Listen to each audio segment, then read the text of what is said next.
નમસ્કાર. લોકશાહીમાં ચૂંટણી છે એને એક પવિત્ર પર્વ તરીકે ગણવામાં આવે છે અને આ પવિત્ર પર્વ ચૂંટણી એ લોકશાહીમાં કોઈ પણ જાતના ભય કે પક્ષપાત વગર તટસ્થતાથી યોજાય એ લોકશાહીનો પાયાનો સિદ્ધાંત છે.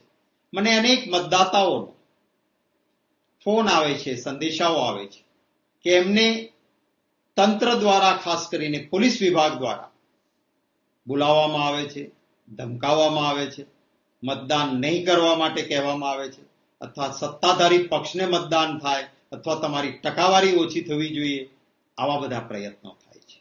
હું સૌને વિનંતી કરું છું કે પવિત્ર મતદાતાની ફરજ તરીકે આવું કોઈ પણ ક્યાંય આપને અડચણ આવતી હોય તો હવે તો ફોનના રેકોર્ડિંગ થાય છે.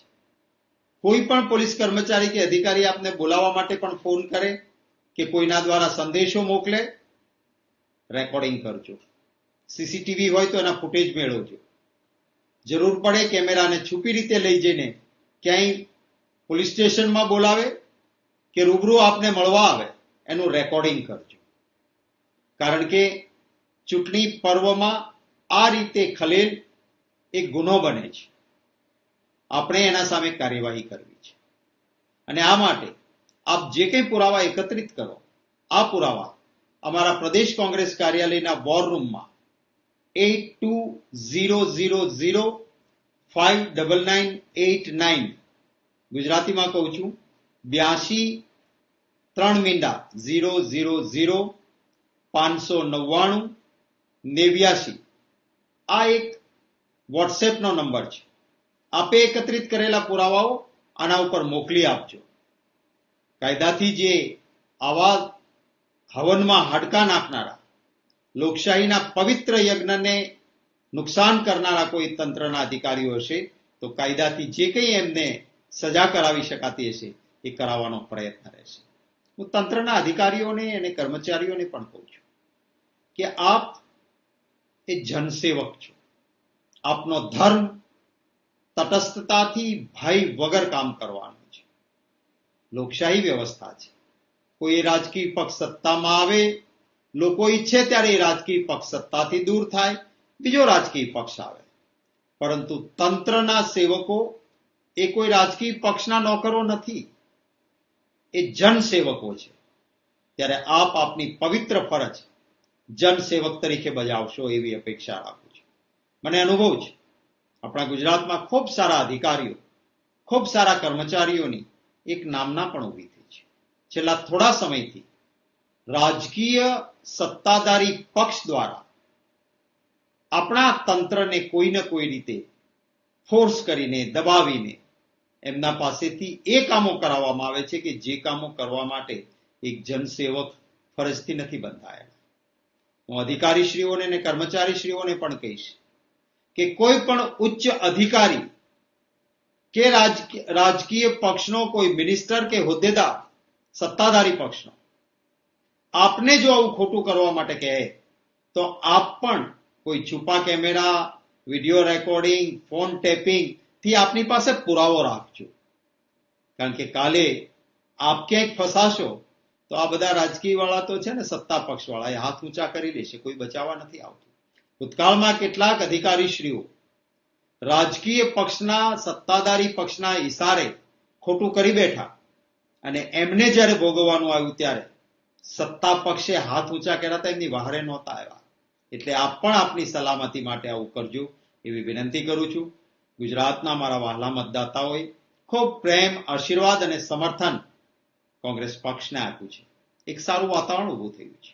લોકશાહી ઢબે ચૂંટણી લડીએ છીએ. સત્તા પડાવી લેવી એ જ આખરી લક્ષ્ય નથી. સેવાની સાધનાના યજ્ઞ તરીકે જાહેર જીવન હું કરું છું અને એમાં આપનો જે પ્રેમ અને આશીર્વાદ મળ્યા છે, મને અને કોંગ્રેસ પક્ષને, અમારા ઉમેદવારશ્રીઓને, એ માટે આપ સૌનો ખૂબ આભાર માનું છું. આપના સૌના ગુજરાતીઓના પ્રેમ, સમર્થન અને આશીર્વાદના કારણે સત્તાધારી પક્ષ ભારતીય જનતા પાર્ટી ખૂબ જ બોખલાહટમાં, ગભરાહટમાં એવું બધું કરી રહી છે કે જે ન કરવું જોઈએ. વાણીનો વિવેક, અહંકાર છોડીને વિનમ્રતા હોવી જોઈએ. લોકોના ચુકાદાને શિરોમાન્ય કરવો જોઈએ. એના બદલે સુરતમાં જે રીતે કહ્યું કે જે પરિસ્થિતિ ન થવી જોઈએ, ખરેખર તો હું અભિનંદન અમારા પક્ષના તમામ ઉમેદવારોને આપીશ. બહુ બધા અમારા ઉમેદવારોને સત્તાધારી પક્ષના લોકોએ ફોર્મ પાછું ખેંચવાનું હતું ત્યારે એપ્રોચ કર્યો હતો. કોઈના સગાવાલા થ્રુ, કોઈ અધિકારી હોય એના થ્રુ રૂબરૂ મળીને કે ભાઈ તમે તો નહીં જીતો, આવો આટલા કરોડ આપીશું, તમને બોર્ડ કોર્પોરેશનના ચેરમેન બનાવીશું, તમે કોંગ્રેસના ઉમેદવાર તરીકે ફોર્મ પાછું ખેંચી લો. પણ હું મારા ઉમેદવારોની નિષ્ઠા અને પ્રમાણિકતાને સલામ કરું છું કે એક પણ ઉમેદવાર ભયમાં કે લાલચમાં આવ્યા નહીં, અને કોઈએ પણ 5 વિધાનસભાની પેટા ચૂંટણી કે અમારા જે ફોર્મ માન્ય થયા એવા 23 કોંગ્રેસ પક્ષના અને 2 ઇન્ડિયા ગઠબંધનના આપના પક્ષના ઉમેદવારોએ અનેક પરિસ્થિતિની વચ્ચે, લાલચ ધમકીની વચ્ચે પણ પોતાનું ઉમેદવારી પત્ર પાછું નથી ખેંચ્યું અને મક્કમતાથી લડી રહ્યા છે. એ સૌને ખૂબ ખૂબ અભિનંદન પાઠવું છું. ફરી વખત મારા વહાલા ગુજરાતીઓને ખૂબ હૃદયપૂર્વક નમન કરીને શુભકામનાઓ પાઠવું છું કે આપણું ગુજરાત ભાઈચારો, એકતા અને પ્રેમ મહાત્મા ગાંધીજીની આપણી આ જન્મભૂમિ. नमस्कार मित्रों, हम जानते हैं कि गुजरात राजनीति की प्रयोगशाला है और इस प्रयोगशाला में जो इस बार के लोकसभा में जो दो डर जो लोगों को सबको लग रहा है इस लोकतंत्र के मामले में, पहला डर कि अगर भारतीय जनता पार्टी की सरकार फिर से आ गई तो संविधान को बदल देगी, और दूसरा डर कि जो भारतीय जनता पार्टी सरकार आ गई तो शायद भारत में इलेक्शन बंद हो जाएंगे, चुनाव बंद हो जाएंगे. और उसका पहला पड़ाव आज सूरत के लोकसभा इलेक्शन में कांग्रेस के कैंडिडेट का फॉर्म रिजेक्शन, और उसके बाद बचे हुए जो भी कैंडिडेट ने फॉर्म भर के रखा था, बीएसपी का हो, इंडिपेंडेंट हो, अलग अलग पार्टियों का था, उन सबको साम दाम अर्थदंड भेद की व्यवस्था का उपयोग करके उनका फॉर्म विड्रॉ करवाना. बीएसपी कैंडिडेट फॉर्म विड्रॉ करने तैयार नहीं था, उसको बड़ौदा में उनके यहाँ रेड करना, कल गलत नाम से उसको उसका रेड करना, कारण कुछ और बताना, पर्पस कुछ और बताना, और उस हिसाब से उन्होंने रेड करके उस कैंडिडेट को भी उठाया और उसको भी जो उन्होंने उपयोग किया, जो डर बताया, जो फाइनेंशियल डील की हो, मगर उस कारण से वहाँ भी उसका फॉर्म में विड्रॉ करवा करके, और वो एक स्वतंत्र सीट ऐसी होगी जहाँ पे अब कोई इलेक्शन नहीं होगा. तो सूरत वालों को सबसे पहले लोकतांत्रिक हक के अधिकार से वंचित किया गया भारतीय जनता पार्टी पैसों का उपयोग करके. उसी तरीके से दूसरा जो भारतीय जनता पार्टी ने काम किया, वहाँ के लोगों में जो एक चुनाव संबंधी जो अवेयरनेस होती है, वो अपनी मांग कर सकते हैं सांसद से कि भाई हमारे लिए ये करना वो करना, उससे निकाल दिया. तो आप समझ लो जो एक भय कि इलेक्शन नहीं होने देंगे भविष्य में अगर भारतीय जनता सरकार आ गई, तो स्पष्ट ये सूरत का इसका पहला एग्जाम्पल है.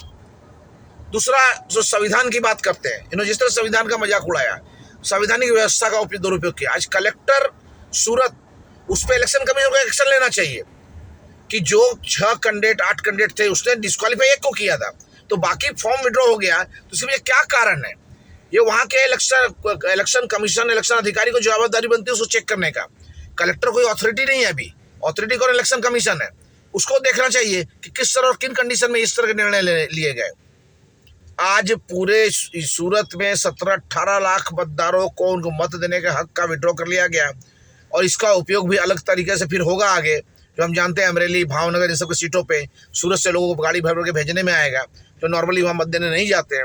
इस तरह बहुत सारे काम समय से पहले लोग करने की प्लानिंग कर रहे हैं, और इससे मुझे लग रहा है शॉर्ट टाइम में कि जिस तरह जो चल रहा है